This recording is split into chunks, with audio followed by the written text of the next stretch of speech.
Imagine this, a billionaire CEO, a $500 million deal, foreign investors ready to sign away everything, and then a waitress walks past the table. She glances at the contract and freezes because she can read what no one else in the room can. In one trembling breath, she says the words that stop everything. That is not what it says. What she revealed next exposed the greatest scam of his career. But what happened after was even more shocking.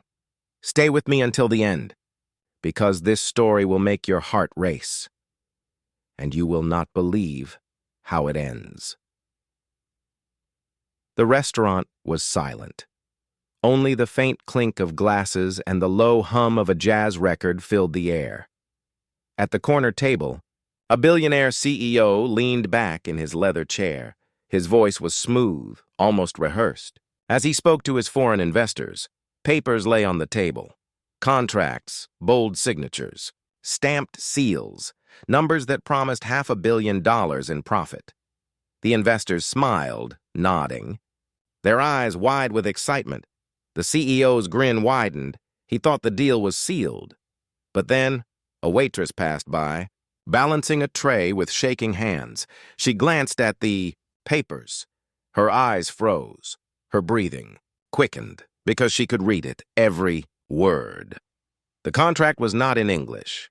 It was in Japanese, and she understood it. Her throat tightened. Her palms turned cold. The investors could not read Japanese, but she could. She set the tray down, her voice trembling. That is not what it says. The room turned still. The investors blinked, confused. The CEO's smile cracked. Just slightly. The waitress stepped closer, her voice low, but clear. This paper does not say guaranteed profit. It says guaranteed loss. Gasps rippled across the table. The investors snatched the papers, scanning helplessly.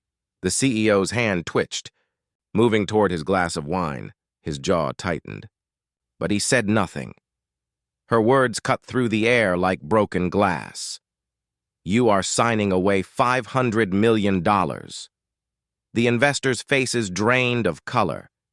And in that moment, the CEO's mask slipped. His eyes hardened.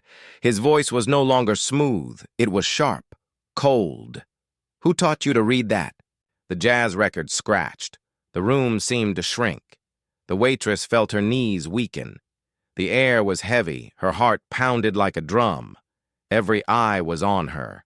The CEO leaned forward, his shadow stretching across the table. You should not have said that. The investors turned to her, desperate, their voices overlapping. What does it mean? Tell us. The waitress's lips trembled, but she spoke slowly. It means you are giving him everything. The company, the land, the money. You will own nothing. A glass shattered. One of the investors dropped it, his hand shaking violently. The CEO did not move. He only stared at her, unblinking. Silent. The waitress felt sweat slide down her back. The air conditioner hummed, but the room burned with tension. She could hear her own. Heartbeat, thud, thud, thud. The CEO's voice finally broke the silence. Do you know what happens when people interfere with things they do not understand? The investors recoiled, his words colder than ice. The waitress opened her mouth, but the words caught in her throat. The CEO leaned closer, his face inches from hers. His eyes glimmered, not with anger, but with amusement. You can read Japanese. Impressive. He tilted his head, his voice a whisper only she could hear. But do you know what language keeps secrets better than paper? He tapped his temple. Memory. The investors demanded answers, their voices loud, panicked. The waitress tried to speak again, but she saw something, a detail no one else noticed. The CEO's cuff, a faint stain, red, not wine, something darker, something thicker, her breath caught. The room seemed to close in around her. She realized this was not just a scam. It was something far worse, and now she was part of it. The waitress stepped back, her knees brushed. The edge of a chair. The investors shouted over one another, their words like frantic birds trapped in a cage. The CEO ignored them. His eyes never left her. Calm, predatory. The faint stain on his cuff seemed to grow darker the longer she stared. Her throat felt dry, as if she had swallowed sand. The CEO finally raised his glass, swirling the red liquid. "Ladies and gentlemen," he said smoothly, as if nothing had happened, "you signed history tonight." The investors hesitated. Some looked at him, some looked at her. Uncertainty crackled in the air. The waitress found her voice, though it shook like glass. "Do not trust him. Look closer. The contract is a trap." The CEO chuckled, a sound too calm for the storm in the room. "Or perhaps," he said, "the trap is standing right in front of you." Every head turned. The spotlight shifted. Now, it was her who stood accused. Her chest tightened. Her pulse raced. The CEO placed his glass down with deliberate care, then he leaned forward. His tone smooth but laced with steel. "Tell me, Miss Waitress, how does someone like you know business Japanese? Who sent you here?" The investors froze. The question pierced deeper than any blade. The waitress blinked, her lips parting, but no sound came out, because the truth was, she did not know how to answer, not without exposing everything. And if she spoke the truth, she would never leave this room alive. The waitress stood frozen. Every gaze pinned her in place like knives. The CEO's smirk grew, slow and poisonous. The investors shifted, restless, unsure of what to believe. Her breath trembled, but her eyes sharpened. She straightened her back, and for the first time, she spoke without fear. "I know Japanese," she said firmly, "because my father taught me." "He lost everything to a contract like this. To men like you." The room hushed. The CEO's smirk faltered.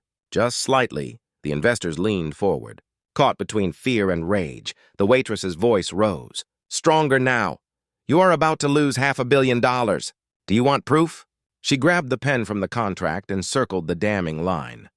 Each symbol glared under the light. Undeniable. The investors' faces twisted from confusion into fury. Chairs screeched against the floor as they stood. The CEO rose slowly, his mask slipping. His voice was low, venomous. "You just ruined everything." The waitress's heart thundered, but she did not back down. She whispered, only loud enough for him to hear, "No, I exposed everything." Security stormed in, summoned by the shouting investors. The CEO's calm facade shattered. The room erupted in chaos, papers torn, voices shouting, cameras flashing, and in the middle of it all, the waitress slipped quietly toward the door. Her hands were still trembling. Her heart was still racing, but her steps were steady, because she knew one thing. The truth had been spoken, and once spoken, it could not be buried again.